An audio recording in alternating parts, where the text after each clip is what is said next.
पहले जमाने में, एंशियंट टाइम में, इंसान इल्म हासिल करने के लिए, अपने आप को एजुकेट करने के लिए गुरुकुल्स में जाया करते थे। बहुत ही ट्रेडिशनल पे हुआ करता था। इल्म हासिल करने के लिए, अपने आप को एजुकेट करने के लिए, क्या छोटे क्या बड़े, हर कोई जाता था गुरुकुल में। उनके गुरुजी हुआ करते थे जो कि उनको ट्रेडिशनल वे में इल्म देते थे। इसी तरह एक बंदा था जिसमें बड़ी लगन थी, बड़ा ही जोश था उसके अंदर कि मैं अपने आप को एजुकेट करूंगा, लेकिन गुरुकुल में ही एजुकेट करूंगा।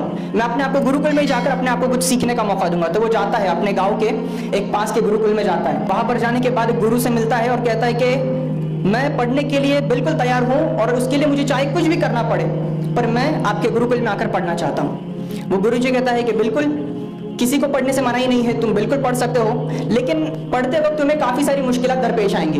अगर तुम उसके लिए तैयार हो तो तुम गुरुकुल में आकर पढ़ सकते हो। गुरुकुल में आकर पढ़ना आसान है, लेकिन पढ़ाई को कंटिन्यू रखना आसान नहीं है। वो बंदा बिल्कुल जोश में होता है। वो कहता है कि चाहे कुछ भी हो जाए, कितनी भी मुसीबतें आ जाए, मैं गुरुकुल में पढ़ के रहूंगा, मुझे अपने आप को एजुकेट करना है बस। ये कहते हैं, वो गुरुजी कहता है कि बिल्कुल, मैं तुम्हें कुछ किताबें दूंगा, वो किताबें तुम्हें पढ़ना है, लेकिन आसानी से नहीं।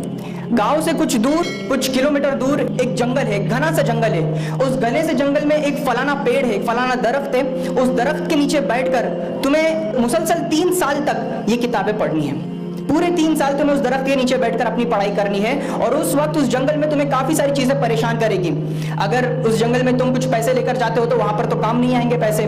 उसके बाद तुम अगर खाना लेकर जाओगे तो कोई ना कोई ऐसा मोड़ आएगा कि तुम्हें खाने की जरूरत पड़ेगी, तुम्हें भूख सताएगी वहां पर। उसके बाद वहां पर मौसम होता है जो कि भरोसा नहीं होता उस मौसम का, कभी भी धूप, कभी भी हवाएं चलती, कभी बारिश होती, तुम्हें वहां पर मौसम सताएगा। जब रात में तुम सोने के लिए जाओगे उस जंगल में तो खूंखार जानवरों की आवाज तुम्हारे कानों में आएगी, चीखते हुए, चिल्लाते हुए। तुम्हें अकेलापन महसूस होगा और तुम्हें वो घबराएगा, आप घबराहट महसूस करोगे, इतनी मुश्किलात आएगी। अगर फिर भी पढ़ने के लिए तैयार हो तो अपना बिस्तर बोरा बांध लो और निकल जाओ। मैंने कहा कि वो बंदा बहुत ही ज्यादा जोश में होता है, तो अपना बोरिया बिस्तर बांध लेता है, जितनी भी उसके जरूरत के सामान होती है, 3 साल तक के लिए उसके पहनने के कपड़े, खाना और सारी चीजें वो अपने साथ ले लेता है। सिर्फ वो अपने साथ कुछ पैसे कम रखता है, क्योंकि जंगल में जाहिर सी बात है पैसों की क्या जरूरत, ना कोई दुकानदार होगा, ना कोई चीज होगी जिसे हम खरीद सके, तो वो पैसे अपने साथ सिक्के थोड़े कम लेता है और वो चले जाता है सफर पे।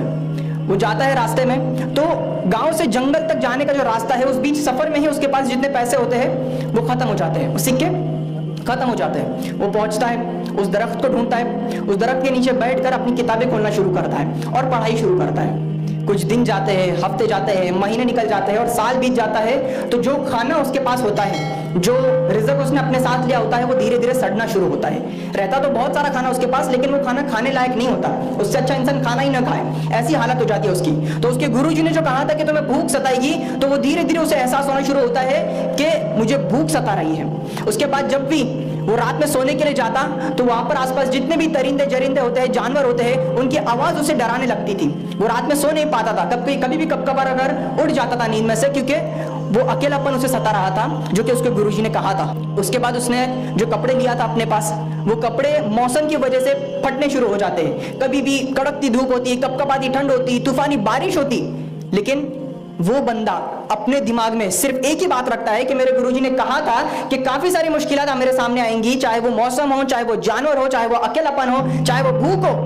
अगर मुझे पढ़ाई हासिल करनी है, अगर मुझे इल्म हासिल करना है, तो हर मुश्किल से गुजरना होगा। तो बस सारी मुश्किलात उसके सामने आने के बावजूद वो अपने गुरुजी की बात दिमाग में रखता है और पढ़ाई को जारी रखता है। अपने इल्म को हासिल करना वो कंटिन्यू रखता है। इसी तरह 2-3 साल निकल जाता है और वो मुकम्मल अपने उस इल्म को हासिल करता है, सारी किताबें पढ़ लेता है, पूरा इल्म हासिल कर लेता है। वो सोचता है कि चलो 3 साल तो गुजर गए, इल्म हासिल हो गया, अब निकलते हैं वापस अपने घर की तरफ। जब वो वापस आ रहा होता है तो उसकी हालत बिल्कुल एक फटे पुराने भिखारी की तरह हो गई होती है। वापस आ रहा होता है तो एक गांव, एक छोटी सी बस्ती उसके सामने आती है। रात का वक्त था, तो वो सोचता है कि आज की रात मैं इस बस्ती में गुजारता हूं और कल सुबह होते ही मैं वापस अपने सफर के लिए निकल जाऊंगा। तो वो उस गांव में जाता है, एक घर में बत्ती जलती हुई देखता है, वो उस घर में जाता है और उन्हें कहता है कि मैं एक मुसाफिर हूं, अपने गुरुजी के कहने पर मैं इल्म हासिल करने के लिए फलाने जंगल में गया था, तो मेरा वक्त तो खत्म हो चुका है, तो मुझे एक रात आपके यहाँ पर गुजारनी है। एक रात मैं यहाँ पर आपके पास गुजार के अगली सुबह होते ही मैं निकल जाऊंगा।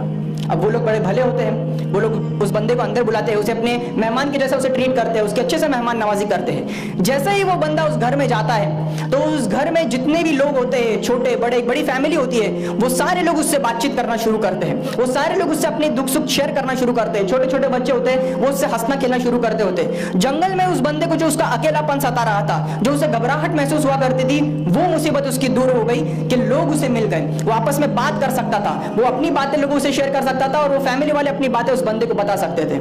ये पहली चीज उसकी दूर हो गई कि अकेलापन उसे सता रहा था, वो चीज उसकी मिट गई। आगे चलकर वो लोग खाने का इंतजाम करते हैं। अब बंदा बड़ा भूखा था, तो उसने जितने भी सारी चीजें उन लोगों ने पेश की मेहमान नवाजी में, सारी चीजें उसने दबा कर खाया। जो भूख उसे मुसलसल 3 साल तक लगी हुई थी, वो भूख उसकी अच्छी तरह से मिट गई, पेट भर के उसने खाना खाया।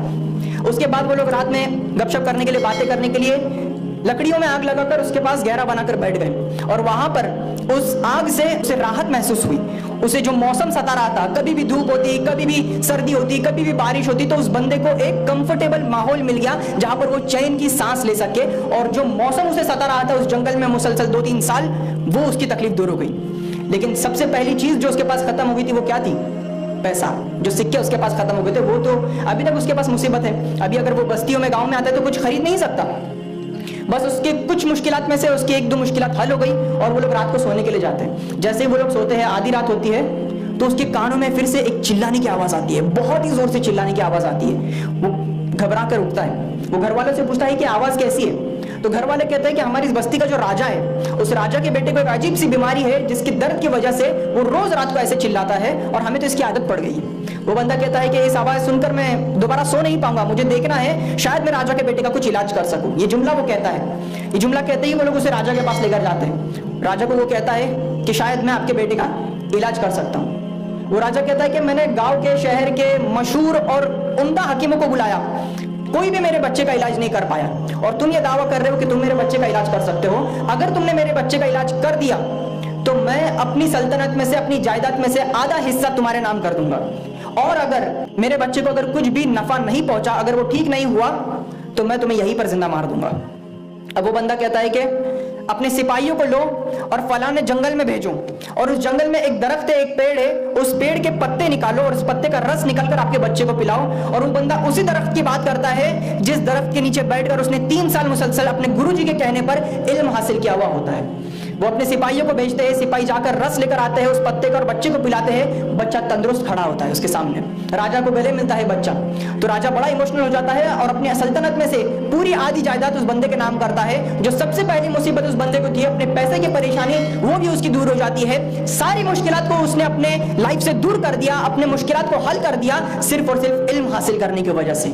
जब उसने अपने दिमाग में ये ठान लिया कि मैं अगर इल्म हासिल कर रहा हूं तो काफी मुश्किलात आएंगी, काफी हर्डल्स, काफी ऑब्स्टिकल्स मेरे सामने आएंगे, लेकिन अपने उस्ताद की बात को अगर मैं सोचूं, अपने उस्ताद की बात को अपने दिमाग में रखूं, तो बड़ी से बड़ी मुश्किलात को भी मैं हल कर सकता हूं और अपने आप को एक बेहतर इंसान बना सकता हूं इल्म हासिल करके।